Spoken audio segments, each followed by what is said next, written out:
zalian galtzen dut izara. Badakit haidu zutu galan bat. Lotura egiten da ingurumenarekin, beraz bai mendiekin, bai txoriekin, bai arbasoekin, bai harriekin, ez dakit.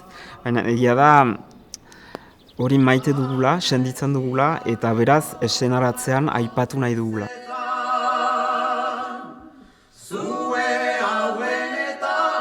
Azkenean emanen duguna gaur delako pixka bat ekintza iraultzaile bat edo antikapitalista ez dakit nola esan, baina bada mundua ikusteko beste modu bat eta beste ritmo batean sartu beharko da hemen.